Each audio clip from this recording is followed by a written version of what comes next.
One night in 2007, Oscar Whitlock entered Carpenter Cemetery. It's known as the 100th Cemetery, and unknowingly sealed his fate. On ascending the steps at the stroke of midnight, a torturous vision plagued him. One that, however hard he tried, he could not shift from his consciousness. Located close to the town of Brazil, Indiana, the cemetery steps come with this warning. You reach the 100th step on the stroke of midnight and a ghostly caretaker will appear and show you your grisly fate. And on your descent, if you count the same number of steps, the vision is a fake. But if you count a different number, death will find you. 8 months after Oscar saw his own grim vision, he died, leaving his wife and 2 young sons behind. His widow, Nicole Whitlock's friends and family didn't think much of her obsessive behavior at the time, or her fears for her son's safety. They believed it was due to the horrific ordeal that she had been through, and she would heal in due course. Only Nicole refused to believe that her husband's death was merely a tragic accident. Instead, she was certain that it all stemmed from one night when a glimpse into the future cost him more than his life. It was a vision that now seemed to plague her son. This right here is a harrowing account retold from the audio recovered from Nicole's camcorder that was found by an employee at Carpenter Cemetery. I knew my husband Oscar had been keeping a secret. One that happened 8 months earlier at his friend Patrick's bachelor party. He didn't cheat on me. He did something far worse. He messed with something that he should have not messed with, and because of it, he unleashed something. Something that didn't just stop at him. And I remember snippets of that night. It was a blur in my mind that I'm still trying to unsmudge. Oscar was sneaking in, out of breath and trembling, and his clothes were smothered in mud, and he smiled at me, but I saw through it. I saw the hopelessness in his eyes. I saw the fear. He never told me what happened that night, no matter how much I asked him. It was nothing, he'd reassure me. But how could nothing make him change his ways? His soft-mannered, kind-natured faded, and this skitterish, jittery man who barely left the house seemed to appear in his place, and now he's dead.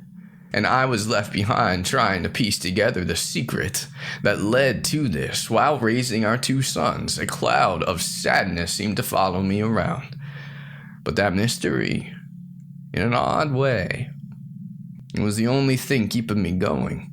The day of my husband's funeral, it was unseasonably warm, which caused the mourners to flinch uncomfortably beneath their long-sleeved shirts and their heavy jackets, and at the wake, I escaped outside to grab some air and to weep, with no one else watching. And as I walked around the corner of my yard, I spotted my husband's friends, Patrick and Eli, sitting on the top step, and I could tell from their body language that things were hostile between them. My curiosity just took over, and I hung back to observe. And they were talking words that I couldn't fully make out. Patrick kept saying no and back there as he reached out and pulled at Eli's shirt. The pair started wrestling so much that they almost tumbled off that step. And I didn't know what to make of that. With Eli's arms twisted in place and Patrick lifted the back of his shirt, what I saw there filled me with fear and confusion. It was a handprint, as red as a sunset, burned right into his skin. You fool, Eli. You went back there. You tried to trick the dead. Patrick shouted at him as he let go of him. Eli frantically rolled down his shirt and leaped to his feet. He was fueled with fear, just like Oscar had been that night. I gasped, or I moved, or I did something that caused them to fall silent and stare straight at me. And Eli ran off, this mumble of sorries beneath his breath, and Patrick stayed. He gestured for me to sit on the top step right next to him, and then in these whispered breaths, he finally told me my husband's secret. Patrick's bachelor party was meant to be a laid-back occasion in town. Nothing crazy. And then again, that's how these things often start, but it's not how they finish, is it? He drank too much, and he got in some trouble at the bar, and instead of calling it quits and going home, he had other ideas. It wasn't even midnight yet. When he looked at that sky, it was empty. There was no moon. He led them across town toward Carpenter Cemetery, hell-bent on carrying out the 100 steps legend that they had chickened out doing as teens. Patrick started counting them, but he was too drunk to navigate the aged, crumbling steps to even keep count. He fell down them. He was bloody and he was bruised, and he insisted on climbing them again unless one of the others did it in his place. "I'm sorry, Nicole," Patrick told me. "I made him do it. It's all my fault." He climbed them, counting out loud as he did it.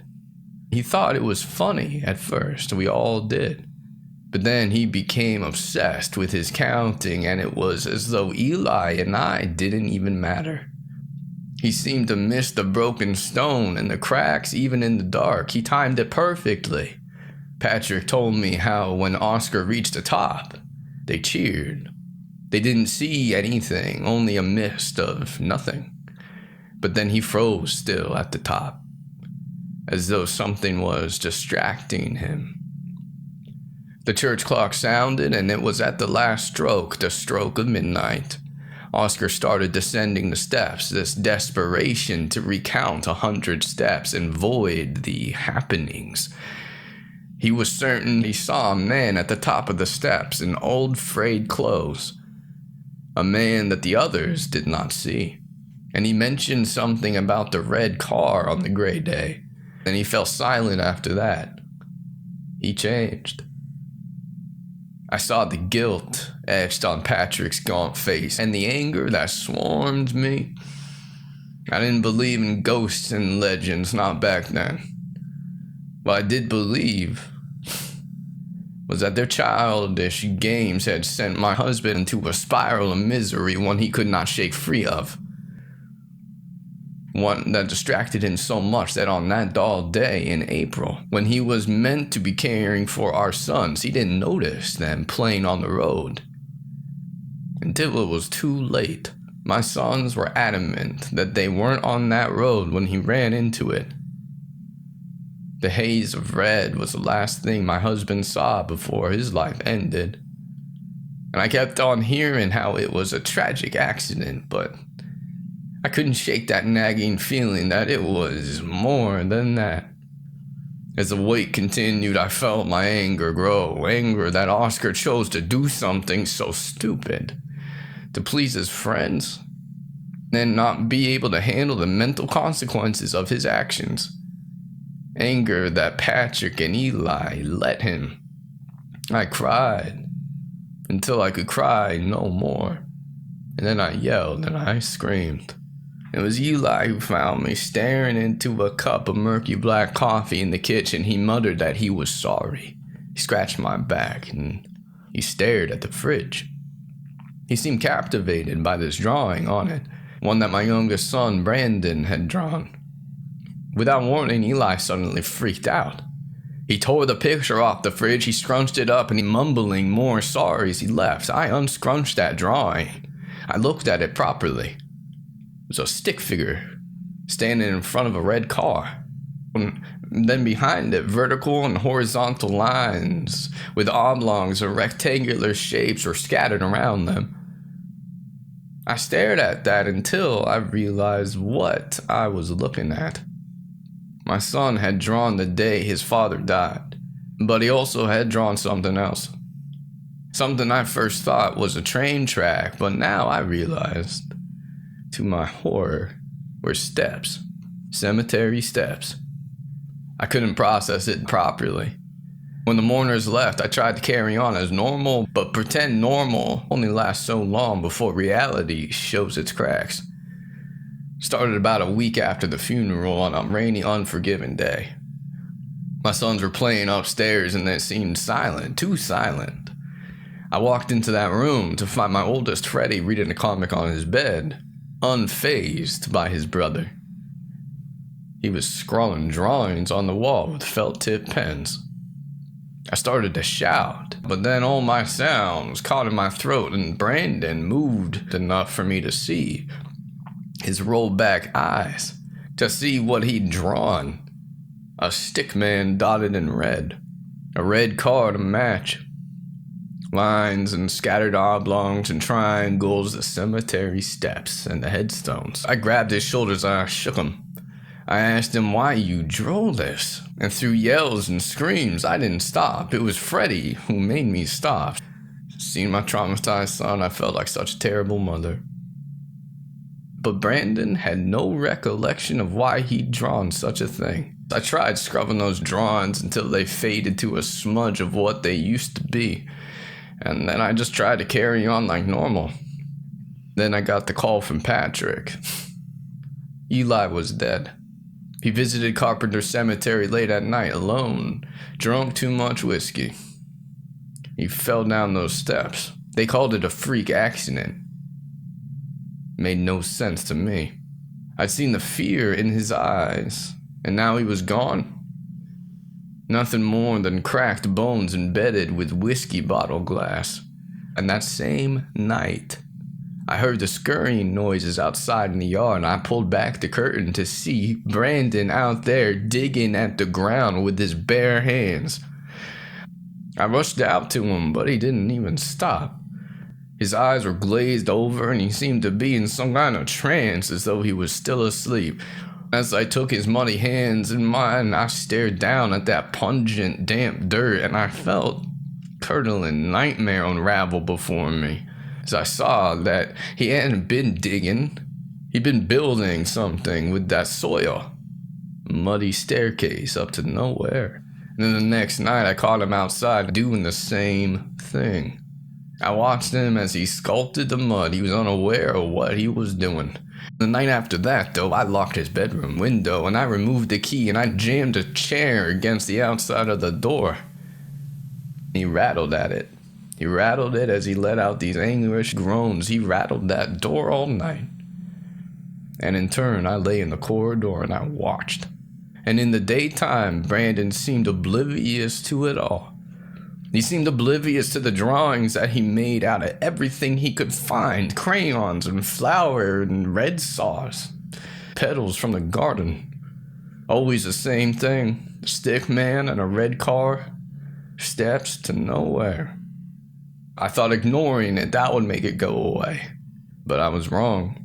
All those sleepless nights led sleep to find me. And Brandon must have taken the window key from my pocket then. That night I walked into his room to see the window was open, the curtains are blowing, even though there's no breeze. And I looked out of the window at the moonless sky and I knew where he had gone. I took Freddie from his bed and I carried him to my car. I could not leave him alone. And before I left, I phoned Patrick. I'm not sure why. I reached his voicemail. I left a message telling him that Brandon had left, that he was at the cemetery. And I think I wanted him to protect the boys. He's the only one that would understand. It was a mile-long walk, yet I didn't pass Brandon on the drive there. Freddie woke up confused. I told him just stay in the car. I walked through that cemetery alone. The trees were masking my fear. As I passed the oblong and the rectangular headstones, I made out a small, grainy figure climbing the steps. Brandon in his navy pajamas and barefoot as he climbed them. I hurried after him, counting as I climbed them after him, counting as I ignored the silence around me. Guided by a faint glow from nowhere, my feet found the way. My mind continued to count, but it was too late. Brandon reached the top. I quickened my pace. I was unaware of the chiming behind me. As I reached him and I took him in my arms, the clock struck 12. Out of the nothingness in front of me, a man appeared, and his shirt and pants were worn with time, and his complexion was almost translucent. He smiled, a crooked, empty smile, and touched my shoulder with a feelingless grasp. I sheltered Brandon in my arms as I saw the world change around me. A snowy day, children laughing, and a snowball hid in the shard of ice they did not see. A quick, haunting death that would linger forever. The ghostly man vanished, and with that I knew I only had one chance to change my fate.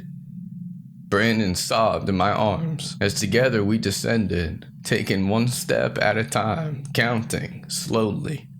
He cried with each step. His bare feet were cut to shreds. I held on to him. I tried to count through his pain. I tried to navigate the crumbled, twisted steps. And for a moment, I thought that was possible. That I could outsmart death and I could change my fate, but I should have known better. I heard shouts of my name. I saw Patrick standing beneath me and his arms were around Freddie. I looked at him, my footing slipping. I jumped to steady myself, but I missed a step. Not that that mattered anyway. I reached the end at 91, but I called out 100. This unseen force struck my back, sending me tumbling to my hands and my knees, and I felt a swelling on my back. It was a handprint I did not dare see. I saw the distressed look on Brandon's face as he peered over me.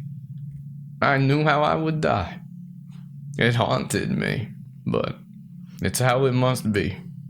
I would take that punishment knowing that if I tried to avoid the cold, to stay inside, it would not work.